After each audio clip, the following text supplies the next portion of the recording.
नमस्कार साथियों, बच्चों के विरुद्ध होने वाले अपराध और उनसे संबंधित कानूनी प्रावधान की वीडियो सीरीज़ का ये दूसरा वीडियो है। सीरीज़ के पहले वीडियो में हमने लैंगिक अपराधों से बालकों का संरक्षण अधिनियम 2012 अर्थात पोक्सो एक्ट का पहला भाग हमने पढ़ा था, जिसके अंतर्गत हमने अधिनियम के पहले 4 अध्याय, जिसमें बालकों के विरुद्ध किए जाने वाले लैंगिक अपराध और अश्लील प्रयोजनों के लिए बालकों का उपयोग, किसी अपराध का दुष्प्रेरण और उसके करने के प्रयत्न के लिए दंड और अन्य प्रावधानों को पढ़ा था। इस वीडियो में हम अधिनियम के 5वें अध्याय, जिसमें इस अधिनियम से संबंधित मामलों की रिपोर्ट करने की प्रक्रिया, बालक के कथनों को अभिलिखित करने की प्रक्रिया, अधिनियम से संबंधित विशेष न्यायालयों की स्थापना, उन विशेष न्यायालयों की प्रक्रिया, शक्तियाँ और साक्ष्यों का अभिलेखन और अन्य विविध प्रावधानों के बारे में पढ़ेंगे। इस अधिनियम का अध्याय 5, जिसका शीर्षक है इस अधिनियम के तहत जो अपराध किए गए हैं या जो मामले हैं उनकी रिपोर्ट करने के लिए क्या प्रक्रियाएं अपनाई जाएंगी। अगर कोई व्यक्ति या किसी बालक को इस अधिनियम के तहत किसी अपराध के किए जाने की संभावना या फिर किए जाने का प्रयास या किए जाने की कोई सूचना है, तो उसके बारे में वह जो सूचना है वह स्थानीय पुलिस को या फिर स्पेशल जुवेनाइल पुलिस यूनिट अर्थात विशेष किशोर पुलिस यूनिट को देगा। यानी कि इस अधिनियम की धारा 3, धारा 5, धारा 7, धारा 9 के तहत जो भी अपराध होते हैं उसके बारे में अगर किसी व्यक्ति को या किसी बालक को अगर कोई सूचना है कि ऐसा अपराध किया गया है या किया जा सकता है या ऐसा अपराध करने का कोई प्रयास किया गया है, तो वह व्यक्ति ऐसी सूचना स्थानीय पुलिस को या फिर विशेष किशोर पुलिस यूनिट को देगा। अब स्थानीय पुलिस या स्पेशल जुवेनाइल पुलिस यूनिट है, वह ऐसी सूचना को अपने अभिलेख में प्रविष्टि संख्या सहित लेखबद्ध करेगी और यह जो रिपोर्ट है जो लेखबद्ध की गई है वह उस सूचना देने वाले व्यक्ति को या उस बालक को पढ़कर सुनाई जाएगी। अगर ऐसी सूचना देने वाला वह व्यक्ति बालक है अर्थात 18 वर्ष से कम आयु का है, तो उस रिपोर्ट को ऐसी भाषा में लिखा जाएगा, ऐसी सरल भाषा में लिखा जाएगा जिसको बालक समझ सके।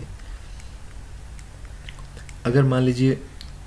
रिपोर्ट ऐसी भाषा में लिखी जा रही है जिसे बालक नहीं समझ पा रहा है या फिर बालक अपनी आयु के कारण या अपने मानसिक स्थिति के कारण उस रिपोर्ट को समझने में असफल रहे, तो बालक को समझाने के लिए कोई अनुवादक या कोई दुभाषिया है वह उपलब्ध करवाया जाएगा। साथ ही साथ अगर स्थानीय पुलिस या विशेष किशोर पुलिस यूनिट के अनुसार अगर पीड़ित बालक को देखरेख की आवश्यकता है, यानी कि उसको देखभाल की आवश्यकता है या उसको संरक्षण की आवश्यकता है, तो ऐसी रिपोर्ट प्राप्त होने के 24 घंटों के भीतर कारण सहित पीड़ित बालक को अस्पताल या संरक्षण गृह में रखवाए जाने की व्यवस्था की जा सकेगी। अर्थात अगर मान लीजिए लैंगिक हमले के दौरान बल प्रयोग से बालक घायल हो गया है या बालक के निवास स्थान के बारे में पता नहीं चल पा रहा है, बालक लावारिस हालत में मिला है, अथवा बालक के ऊपर लैंगिक हमला करने वाला जो व्यक्ति है या जो अपराधी है वह उसके परिवार का ही सदस्य है, तो ऐसे में बालक को संरक्षण के लिए किसी अस्पताल या संरक्षण गृह में रखने की व्यवस्था करवाई जा सकती है।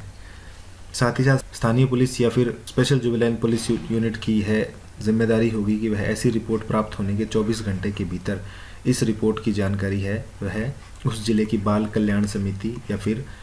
वहाँ जो पोक्सो कोर्ट स्थापित किया गया है उसको देगा। अगर किसी ज़िले में पोक्सो कोर्ट नहीं है तो ऐसे में उस ज़िले के सेशन कोर्ट को इस मामले की रिपोर्ट की जाएगी। अब देखिए, अगर मान लीजिए किसी मीडिया, किसी स्टूडियो या किसी फोटोग्राफी केंद्र में अगर कोई बाल यौन शोषण से संबंधित या फिर बाल अश्लील सामग्री से संबंधित कोई भी सामग्री उनके सामने आती है, तो उनकी यह जिम्मेदारी होगी कि वह इस चीज़ की रिपोर्ट है या इस घटना की रिपोर्ट है वह स्थानीय पुलिस या फिर SGPU को करने के लिए बाध्य हैं। भले ही उस सेंटर में या उस संस्था में कितने ही व्यक्ति कार्य करते हों या फिर उसे किसी भी ऐसे नाम से जाना जाता हो, अगर वहाँ पर किसी भी प्रकार का बाल यौन शोषण संबंधी या फिर चाइल्ड पोर्नोग्राफी संबंधी कोई भी मैटर, कोई भी मीडिया उनको मिलता है किसी भी तरह से, तो वे उसकी रिपोर्ट करवाने के लिए बाध्य है। अगर कोई व्यक्ति बाल यौन शोषण से संबंधित किसी मामले की रिपोर्ट को करने में या फिर रिपोर्ट को अभिलिखित करने में कोई अधिकारी असफल रहता है, तो उसके लिए भी दंड का प्रावधान किया गया है। पोक्सो के अंतर्गत अगर किसी मामले की रिपोर्ट करने में या ऐसी रिपोर्ट को दर्ज करने में कोई व्यक्ति या कोई अधिकारी असफल रहता है, तो उस दोषी व्यक्ति को 6 महीने का कारावास या फिर जुर्माना या फिर दोनों दंडों से दंडित किया जा सकता है। साथ ही साथ अगर किसी संस्था के अंतर्गत पोक्सो का अपराध हुआ है, भले ही पीड़ित बालक उस संस्था के अंतर्गत नियोजित हो या फिर वहाँ पर अध्ययनरत हो, अथवा किसी संस्था के कर्मचारी द्वारा ऐसा पोक्सो का अपराध कारित किया गया है और उस संस्था के प्रभारी को इसकी जानकारी है, लेकिन वह अपने अधीनस्थ के संबंध में ऐसे किसी अपराध को किए जाने की रिपोर्ट करने में अगर असफल रहता है, तो उस संस्था के प्रभारी को 1 वर्ष के कारावास और जुर्माने का दंड दिया जा सकता है। यहाँ यह भी बात ध्यान रखने योग्य है कि अगर कोई व्यक्ति बालक है और वह रिपोर्ट करने में असफल रहता है तो उसे यह दंड नहीं दिया जाएगा। अगर कोई व्यक्ति दुर्भावनावश किसी व्यक्ति के विरुद्ध मिथ्या परिवाद या मिथ्या शिकायत दर्ज करवाता है इस अधिनियम के तहत, तो उसके लिए भी दंड का प्रावधान है। अगर कोई व्यक्ति किसी दूसरे व्यक्ति के विरुद्ध उसको अपमानित करने या उसकी मानहानि करने के लिए या उसको धमकाने के ही आशय से मिथ्या सूचना देता है या फिर गलत परिवाद दायर करता है, तो उस व्यक्ति को 6 महीने तक का कारावास या फिर जुर्माना या फिर दोनों दंडों से दंडित किया जा सकता है। अगर कोई व्यक्ति, ऐसा व्यक्ति जो कि बालक नहीं है अर्थात 18 साल से बड़ा है, किसी बालक के विरुद्ध कोई मिथ्या परिवाद करता है या फिर मिथ्या सूचना उपलब्ध करवाता है जिसके द्वारा वह बालक है वह इस अधिनियम के अधीन अपराधों के लिए उत्पीड़ित हो या उसको दंडित किया जाए, तो ऐसे व्यक्ति को, ऐसी मिथ्या सूचना या परिवाद देने वाले व्यक्ति को 1 वर्ष तक का कारावास या जुर्माना या फिर दोनों दंडों से दंडित किया जा सकता है। यहाँ भी यह बात ध्यान रखने योग्य है कि अगर कोई बालक मिथ्या रिपोर्ट करता है या फिर मिथ्या सूचना देता है तो उसे ये दंड नहीं दिए जाएंगे। इस अधिनियम के तहत मीडिया के लिए भी विशेष प्रकार के प्रावधान किए गए हैं, जिसके अंतर्गत कोई भी व्यक्ति है वह किसी भी माध्यम से, चाहे ऑनलाइन या ऑफलाइन, किसी बालक के बारे में कोई रिपोर्ट या टीका टिप्पणी नहीं करेगा। अर्थात किसी पीड़ित बालक के बारे में कोई भी व्यक्ति है वह किसी प्रकार से कोई रिपोर्ट या फिर कोई कमेंट नहीं कर पाएगा जिससे उस बालक की ख्याति का हनन हो या उसकी निजता का उल्लंघन हो। साथ ही साथ कोई भी मीडिया, चाहे वह टेलीविज़न मीडिया हो या फिर सोशल मीडिया हो, उसके द्वारा किसी भी बालक की पहचान को प्रकट नहीं किया जाएगा। और साथ ही साथ ऐसी चीज़ें जिसके द्वारा उसकी पहचान का पता लगाया जा सके, जैसे कि उसका नाम, उसका पता, उसका फोटोग्राफ, उसके परिवार की जानकारी, उसके विद्यालय या फिर उसकी कोई भी ऐसी जानकारी जिससे उसकी पहचान प्रकट हो, उसको प्रकट करने पर प्रतिबंध लगाया गया है। और अगर किसी मीडिया या स्टूडियो द्वारा ऐसा किया जाता है तो उसका जो प्रभारी है, उसका जो संचालक है, वह अपने किसी कर्मचारी द्वारा ऐसी पहचान उजागर करने के कृत्य के लिए वह भी जिम्मेदार होगा। इन उपबंधों का उल्लंघन करने पर 6 महीने से लेकर 1 वर्ष तक के कारावास या फिर जुर्माने या फिर दोनों दंडों से दंडित करने का प्रावधान है। अधिनियम के अध्याय 6 में बालक के कथनों को अभिलिखित करने की प्रक्रिया का वर्णन किया गया है, अर्थात पीड़ित बालक के कथनों को पुलिस एवं मजिस्ट्रेट द्वारा किस प्रकार लिखा जाएगा। इसके अंतर्गत यह प्रावधान है, बालक के कथनों को उसके निवास स्थान या फिर उसकी पसंद के किसी स्थान पर किसी महिला पुलिस अधिकारी से, जो कि कम से कम सब इंस्पेक्टर रैंक की हो, उसके द्वारा लिखा जाएगा। और उस महिला का बयान लिखते समय उसका सादे वस्त्रों में होना जरूरी है, अर्थात उस महिला पुलिस अधिकारी को यूनिफॉर्म में नहीं होना चाहिए। साथ ही साथ उस मामले का अनुसंधान करने वाला अधिकारी यह सुनिश्चित करेगा कि वह बालक किसी भी प्रकार से आरोपी के संपर्क में नहीं आए, ताकि बालक है उसको अभियुक्त धमका न सके। अनुसंधान के दौरान बालक को किसी भी कारण से रात के समय पुलिस स्टेशन में नहीं रोका जाएगा और पुलिस अधिकारी यह सुनिश्चित करेंगे कि मीडिया द्वारा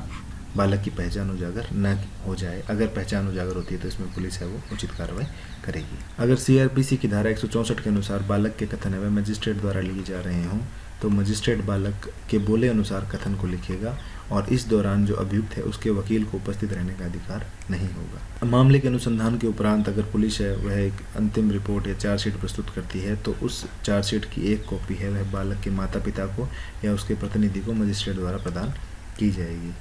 अब बालक के कथनों को अभिलिखित करते समय बालक के माता पिता या फिर ऐसा कोई व्यक्ति जिसके ऊपर बालक को विश्वास है उसकी उपस्थिति में बालक के कथनों को लिखा जाएगा। साथ ही साथ बालक का जो कथन है वह ऑडियो वीडियो माध्यम में भी अभिलिखित किया जाएगा, अर्थात उसकी रिकॉर्डिंग भी की जाएगी। पीड़ित बालक का मेडिकल परीक्षण है वह सीआरपीसी की धारा 164A के प्रावधानों के अनुसार किया जाएगा और ऐसे व्यक्ति की उपस्थिति में किया जाएगा जिस पर बालक को विश्वास है या फिर बालक के माता पिता की उपस्थिति में किया जाएगा।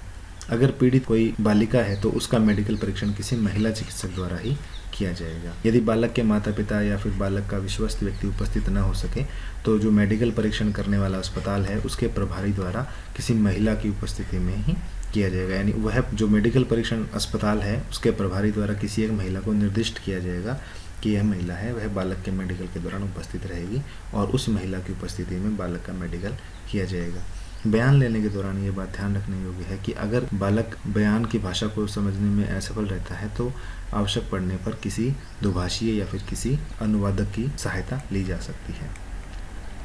अधिनियम के अध्याय 7 में विशेष न्यायालयों की स्थापना के बारे में प्रावधान किए गए हैं, अर्थात पोक्सो के संबंधित मामलों के त्वरित विचारण के लिए राज्य सरकार है प्रत्येक जिले में एक विशेष न्यायालय की स्थापना की जाएगी, जिसको पोक्सो कोर्ट कहा जाएगा। यदि किसी व्यक्ति पर इस अधिनियम की धारा 3, धारा 5, धारा 7 और धारा 9 के अधीन किसी अपराध को करने का या अपराध को करने के प्रयास का या फिर ऐसे अपराध को करने के लिए दुष्प्रेरित करने का आरोप लगाया जाता है, तो न्यायालय उस अभियुक्त के विरुद्ध उपधारणा करेगा। अर्थात इसका मतलब ये है कि अगर किसी व्यक्ति के विरुद्ध इन धाराओं के तहत किसी अपराध को करने का या करने के प्रयास का या फिर दुष्प्रेरण करने का आरोप लगाया गया है, तो न्यायालय यह मानेगा कि उस व्यक्ति ने ऐसा अपराध किया है। अर्थात इसमें जो साक्ष्य का भार है, जो सबूत का भार है, वह अभियुक्त पर डाला गया है। यानी इसमें बालक को यह साबित नहीं करना कि उसके विरुद्ध ऐसा अपराध किया गया है, बल्कि अगर अभियुक्त है वह दोषमुक्त होना चाहता है तो उसे ही यह साबित करना पड़ेगा कि उसने ऐसा अपराध नहीं किया। कम शब्दों में कहें तो इसमें साक्ष्य का भार है वह अभियुक्त पर डाला गया है। इन विशेष न्यायालयों में राज्य सरकार है वह कम से कम 7 वर्ष तक अब अनुभव रखने वाले अधिवक्ताओं को विशेष लोक अभियोजक के रूप में नियुक्त करेगी। अधिनियम के अध्याय 8 के अंतर्गत विशेष न्यायालयों की प्रक्रिया, शक्तियाँ और उनके द्वारा साक्ष्यों के अभिलेखन का वर्णन है। विशेष लोक अभियोजक या फिर अभियुक्त का वकील है वह बालक से क्या प्रश्न पूछेगा उसकी जानकारी है वह न्यायालय को देनी होगी। और विचारण के दौरान है वह अगर बालक के लिए ये समझे कि बालक को विराम देना है तो न्यायालय उसे बार बार विराम भी दे सकेगा। विचारण के दौरान बालक के माता पिता, नातेदार या फिर अन्य कोई व्यक्ति जिसमें बालक को विश्वास है उसकी उपस्थिति की अनुमति भी विशेष न्यायालय दे सकेगा। न्यायालय यह सुनिश्चित करेगा कि बालक की गरिमा और चरित्र को बनाए रखा जाए और उसके लिए वह आक्रामक प्रश्न पूछने नहीं देगा। न्यायालय यह भी सुनिश्चित करेगा कि बालक की पहचान है वह गोपनीय रखी जाए। इस अधिनियम के तहत यदि कोई अपराध किसी बालक द्वारा किया गया हो तो उस बालक पर किशोर न्याय, बालकों की देखरेख और संरक्षण अधिनियम यानी कि जुवेनाइल जस्टिस एक्ट 2015 के अधीन कार्रवाई की जाएगी। न्यायालय द्वारा बालक के साक्ष्य हैं वह संज्ञान लेने की 30 दिनों के भीतर की अवधि के भीतर लिए जाएंगे। न्यायालय है यह प्रयास करेगा कि पूरे मामले का विचारण है वह संज्ञान लेने के 1 वर्ष के भीतर पूरा कर लिया जाए। साथ ही साथ न्यायालय पूरी विचारण प्रक्रिया के दौरान यह सुनिश्चित करेगा कि बालक किसी भी प्रकार से अभियुक्त को नहीं देखे, जबकि वह साथ ही साथ यह भी सुनिश्चित करेगा कि जो अभियुक्त व्यक्ति है वह अपने अधिवक्ता के साथ बालक के कथन को सुन सके। अर्थात बालक के लिए यह व्यवस्था की जाएगी बालक के कथनों को या साक्ष्यों को अभिलिखित करते समय कि वह बालक किसी भी प्रकार से अभियुक्त को नहीं देखे, लेकिन अभियुक्त और उसके वकील के लिए भी यह व्यवस्था की जाएगी कि वह अपने वकील की वह यह देख सके कि बालक द्वारा किस प्रकार से साक्ष्य लिया गया है।